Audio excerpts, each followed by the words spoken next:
6 মাস হয়ে গেল, 6 মাসে দৃশ্যমান যেসব পদক্ষেপ নেওয়া দরকার ছিল, আপনি এরই মধ্যে বলেছেন যে উপদেষ্টা পরিষদ তারা আসলে বিপ্লবের চেতনা ধারণ করে কিনা সেটা নিয়ে আপনার একটা শঙ্কা আছে।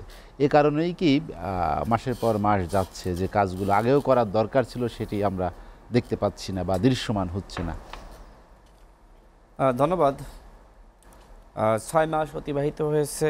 আমার মনে হয় যে সরকারের উচিত হবে তার 6 মাসের অর্জনটা মানুষের কাছে তুলে ধরা।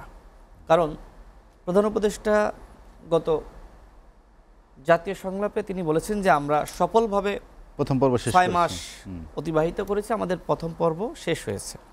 তার মানে যেহেতু তিনি বলছেন যে সফলভাবে সবার সহযোগিতায়, সুতরাং আমার মনে হয় যে অর্জনটা তুলে ধরলে ভালো হয়, তাহলে সবাই বুঝতে পারবে, সবার কাছে দৃশ্যমান হবে আসলে 6 মাসে কি হয়েছে।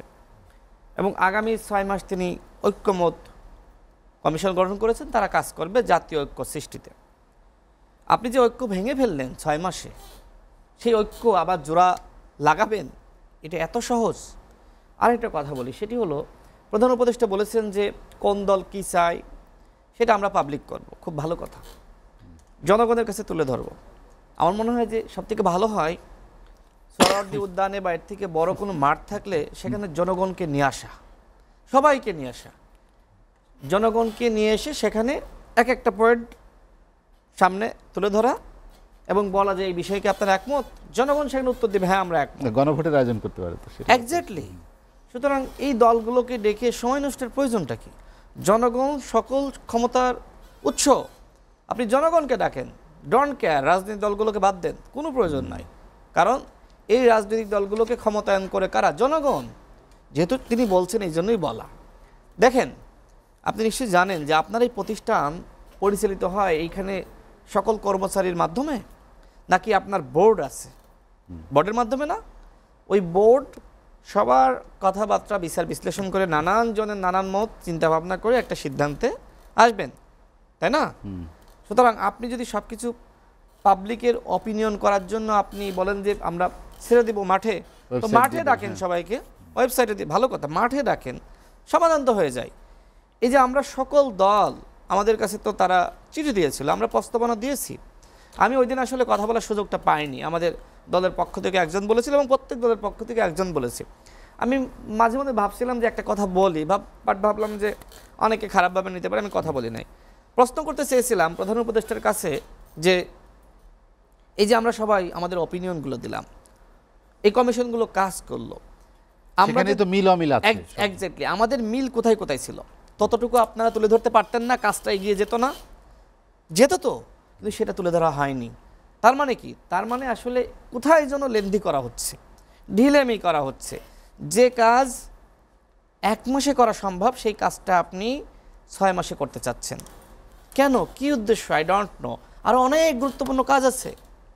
এই ডকুমেন্টেশন নিয়ে আমরা তো পড়াশোনা করে এসেছি, এই ডকুমেন্টেশন নিয়ে আপনি বসেন, টানা সময় দেন, দলগুলোকে বলেন যে আপনাদের প্রতিনিধি দেন, বিএনপির পক্ষ থেকে 5 জন দিবে, আমরা 5 জন দিব, তারা 5 জন দিবে, আপনারা 5 জন দিবেন, বসবে সবাই, বসে সেখানে 1 মাসে টানা কাজ করবে। কি দরকার?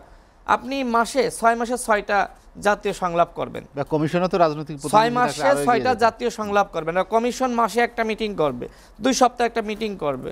এগুলো তো সময় নষ্ট ছাড়া আমি কিছু দেখতেছি না। আমি ডক্টর মোহাম্মদ ইউনূসকে শ্রদ্ধা করি। আমি মনে করি যে এই সরকার এখনো পর্যন্ত যে টিকে আছে, আন্তর্জাতিকভাবে যতটুকু গ্রহণযোগ্যতা পাচ্ছে বা পেয়েছে, একমাত্র ডক্টর ইউনূসের কারণে। কিন্তু একজন ব্যক্তির মাধ্যমে পুরো রাষ্ট্র চালানো যায় না। বাকি উপদেষ্টাদের ব্যর্থতায় 6 মাসে তারা কতটুকু ব্যর্থ হয়েছে তুলে ধরবেন না? আপনি ধরতে হবে তো। আপনি বলছেন রাষ্ট্র সংস্কার করবেন, হোয়াট ইজ রাষ্ট্র সংস্কার? জবাবদিহিতা, স্বচ্ছতা নিশ্চিত করা। আপনার সরকারের জবাবদিহিতা নিশ্চিত করতে পেরেছেন? এই প্রশাসক কোন প্রক্রিয়ায় নিয়োগ দিয়েছেন? আপনি কি সিবি আহ্বান করেছিলেন যে কারা কারা প্রশাসক হইতেছেন আসেন, সিবি দেন, এর মধ্য থেকে সিলেকশন করলেন, তার মধ্য থেকে ভাইবা নিলেন? আপনি রাষ্ট্র সংস্কারের নমুনা তো এইভাবে দেখাইতে পারতেন। আপনি যে বিভিন্ন জায়গায় পলিটিক্যাল নিয়োগ দিয়েছেন, কোন প্রক্রিয়ায়? We don't know. আপনি জানেন? আমার মনে হয় সেপাতে জানে না, জানার সুযোগও নাই, কারণ সেও তো সরকারের বিরুদ্ধে তারাও সমালোচনা করছে, সরকারের বিভিন্ন ইস্যুতে তারাও কথা বলছে। I salute them. তো যাই হোক, এই বিষয়গুলো আসলে খুবই গুরুত্বপূর্ণ ছিল। ডক্টর মোহাম্মদ ইউনূসের আপনি একক বলছেন যে জনপ্রিয়তা দিয়ে কালক্ষেপণ হচ্ছে বা সময় যাচ্ছে, সময় গড়িয়ে যাচ্ছে, যেটি 1 মাসের কাজ 6 মাসে করা হচ্ছে। এখানে কি এমন কিছু হচ্ছে যে নতুন কোনো রাজনৈতিক বন্দোবস্তের জন্য কারোর জন্য অপেক্ষা করা বা নতুন কোনো শক্তির উত্থান হোক সেরকম একটা পরিস্থিতি তৈরি করা, এরকম কোনো বিষয় কি আছে? দেখেন, আসলে প্রধান উপদেষ্টা তো ইতিমধ্যে শুভকামনা জানিয়েছে। আমরা এই শুভকামনা প্রধান উপদেষ্টা সবার ক্ষেত্রেই জানানো দরকার ছিল। কিভাবে? কারণ প্রধান উপদেষ্টা তো সবার, কোনো পক্ষের না, আবার কোনো বিপক্ষের না, আমাদের সবার। তো তিনি একটি আহ্বান জানাতে পারতেন যে আপনাদের অতীত ভুলে আসেন, আমরা সবাই মিলে একসাথে কাজ করি। অবশ্যই তিনি এটিও জানিয়েছেন বিভিন্ন সময়ে, কিন্তু তিনি যখন নতুন দলকে স্বাগত শুভকামনা জানান, সেটাতে আবার অন্যদের ভিতরে সন্দেহ সংশয় তৈরি হয়। যাই হোক, আমি এই বিতর্কে যেতে চাই না, আমি আরও কিছু কথা নোট করে রেখেছি, শেষ করি। প্রধান উপদেষ্টা তার একক জনপ্রিয়তা গ্রহণযোগ্যতা দিয়ে আসলে রাষ্ট্র সংস্কার সম্ভবপর নয়। রাষ্ট্র সংস্কার ইজ এ মাস্ট, দরকার। রাষ্ট্র সংস্কার না হলে এই গণ অভ্যুত্থান ব্যর্থ হবে। রাষ্ট্র সংস্কার না হলে আগামীতে যে সরকারে আসবে সে রাষ্ট্র চালাতে পারবে না। কিন্তু বর্তমান উপদেষ্টা পরিষদের কাঠামো দিয়ে আপনি রাষ্ট্র সংস্কার করতে পারবেন না, সেটা গত 6 মাসে প্রমাণিত হয়েছে। তার মানে প্রথম দায়িত্ব কি? রাষ্ট্র সংস্কার করতে হলে 6 মাস তারা ঐক্যমত করতে চায়। তাহলে 6 মাসের মধ্যে প্রথম কাজ হলো যে একজন ব্যক্তির মাধ্যমে একটা মন্ত্রণালয়কে চালাইতে হবে। দেখেন, আমি একজন এপিএস এর সাথে কথা বলছিলাম, তিনি বলছেন যে আমাদেরকে 2টা মন্ত্রণালয় দেওয়া হয়েছে। এখন আপা বা স্যার, তিনি এই মন্ত্রণালয়ে বসেন, ওই মন্ত্রণালয়ের কাজ হয় না, ওই মন্ত্রণালয়ে বসেন, এই মন্ত্রণালয়ের কাজ হয় না। তো এই হচ্ছে অবস্থা, হজাবরল সিচুয়েশন। এইভাবে রাষ্ট্র সংস্কার হবে না। তার মানে কি? এইটার পুনর্গঠন করতে হবে। যারা অযোগ্য, আমি 1 মিনিটে শেষ করে দিই, যারা অযোগ্য তাদেরকে বাদ দেন, যারা যোগ্য তাদেরকে অ্যাড করেন, নিয়োগে স্বচ্ছতা নিশ্চিত করেন, প্রত্যেকটা জায়গায় জবাবদিহিতা নিশ্চিত করেন, এবং উপদেষ্টাদের কথা বলা বন্ধ করতে হবে। আমি 30 সেকেন্ডে শেষ করে দিই। বেশি কথা বললে বেশি সমস্যা। প্রধান উপদেষ্টা একটা কথা বললেন, এরপরে আরেকজন উপদেষ্টা আরেকটা সেমিনারে গিয়ে আরেকটা কথা বলে। কেন এই সরকারের লোকজনের এত টকশোতে আসতে হবে কেন? এই সরকারের লোকজনের এত মিডিয়া ফেস করতে হবে কেন? একজন মুখপাত্র থাকবে, মিটিং হবে, সেই মিটিংয়ের সিদ্ধান্ত একজন মুখপাত্র তুলে ধরবে। রাষ্ট্র সংস্কার সিস্টেম তো এইটা, তাই না? সবাই যখন কথা বলবে তখন প্যাঁচটা লেগে যাচ্ছে, এক একজন উপদেষ্টা এক এক রকম বলে, প্যাঁচ লেগে যায়, সন্দেহ সংশয় সৃষ্টি হয়ে যায়। সংস্কার চায় না সরকার। না, আমি আসলে এটাও মনে করি না যে সরকারের সবাই সংস্কার চায় না।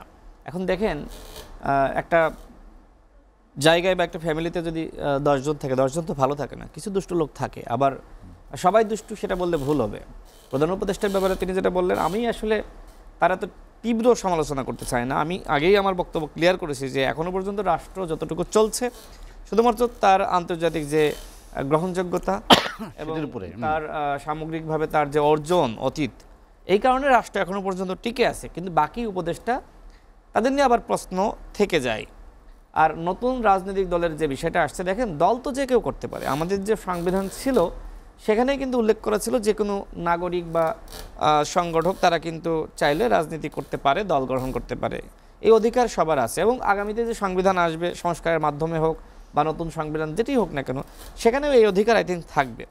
তবে যে জায়গাটা গুরুত্বপূর্ণ সেটি হলো নিরপেক্ষতার প্রশ্ন। এই উপদেষ্টারা, আমি আগেও বলেছি, এখনও বলছি, উপদেষ্টারা সবার। উপদেষ্টাদেরকে একটি জায়গায় যদি আপনি ঠেলে দেন, তাহলে সরকারের নিরপেক্ষতা নিয়ে প্রশ্ন তৈরি হবে। এখন সরকারের সমালোচনা করা কি অন্যায়, অপরাধ? এটাও তো গণতন্ত্রের অংশ। কারণ এই সরকার যেহেতু আমরা বসিয়েছি, আমাদের মানে সবাই মিলে বসিয়েছি, তার মানে আমাদের সবার এই সরকারের প্রতি চাওয়া পাওয়া বেশি ছিল। যেহেতু অর্জন হয়নি, অনেক কিছু আমরা চেয়েছিলাম, যেমন আইন শৃঙ্খলা পরিস্থিতি উন্নত হবে, পুলিশ কাজ করবে, র্যাব কাজ করবে, আপনার বিজিবি কাজ করবে, সেনাবাহিনী কাজ করবে, ফাংশনটা কোথায় হচ্ছে? সমাজে, রাষ্ট্রে যে ধরনের হানাহানি মারামারি চলছে, রাষ্ট্র তো অরক্ষিত। এখন আপনি রাষ্ট্র অরক্ষিত রাখবেন আর বলবেন যে এই সমস্যা আমি পারতেছি না, রাজনৈতিক দলগুলো আমাকে অসহযোগিতা করতেছে, এটা কোনো কথা হইলো? দলগুলো তো আপনাকে প্রতিনিয়ত সহযোগিতা করতেছে, আপনি ডাকলেই চলে যাচ্ছে। এমনও তো হইতে পারতো যে বিএনপি ভাই যারা বলতেন হরতালের কথা, না, বিএনপি আমার মনে হয় না এত অ্যাগ্রেসিভ কোনো কর্মসূচি দিবে। কারণ বিএনপি সংস্কার চায়। আমরা যতক্ষণ একসাথে আন্দোলন সংগ্রাম করেছি, বিএনপি কিন্তু আমরা কিন্তু সবাই 31 দফা দিয়েছিলাম। কারণ এই দেশে সংস্কারটা কে চায় না, আই ডোন্ট নো। আমি মনে করি এই দেশে সবাই সংস্কার চায়, কিন্তু সংস্কারের ওই যে আমরা তো সবাই গণতন্ত্রে বিশ্বাস করি। সিফাতের মতামতের সাথে অনেক মতামত আমার মিলবে না, স্বাভাবিক না। এর মানে এই নয় যে সিফাতের আমি কাউন্টার দিই, একটি আমার সিপাত আমার গণতান্ত্রিক শত্রু, ভাই আমার শত্রু। রাশেদ খান, আর কথা আলোচনা হলো, আমি শেষ 30 সেকেন্ডে করতেছি, শেষ হ্যাঁ। করি। দেখেন, এই দেশে সংস্কার হবে, এই দেশে সংস্কার হবে, সেটা যদি ডক্টর ইউনূস পারে আলহামদুলিল্লাহ, ডক্টর ইউনূস না পারলে আগামীতে যে সরকার আসবে সে সংস্কার করতে বাধ্য। কারণ এই যে বললাম না, রাষ্ট্রে আকাঙ্ক্ষা কিন্তু তৈরি হয়েছে এক ধরনের। তরুণদের মধ্যে, ছাত্রদের মধ্যে বিপ্লবী চরিত্র আছে। সরকার এসে কোথায় যাবে? এই তরুণদের আপনার বাইরে গিয়ে কাজ করবে। এখনই তো এই সরকারের বিরুদ্ধে বৈষম্য মোহাম্মদ বিরোধী রাশেদ স্বয়ং তারা খান, কিন্তু আন্দোলন করতেছে, আপনাকে নাগরিক কমিটি তারাও আন্দোলন করেছে অনেক অসংখ্য বিষয়ে, ধন্যবাদ আমার আমরাও সঙ্গে আলোচনায় করতেছি, যোগ দেওয়ার সবাই জন্য। করতেছে। সুতরাং আজ এই আলোচনা সরকার সহজে কিন্তু ছাড় পাবে না। শেষ করতে এই চাই। সরকারকে ন্যূনতম জি। বা আপনাকে অসংখ্য প্রয়োজনীয় ধন্যবাদ, রাষ্ট্র সালাউদ্দিন সংস্কার সিফাত। করা লাগবে।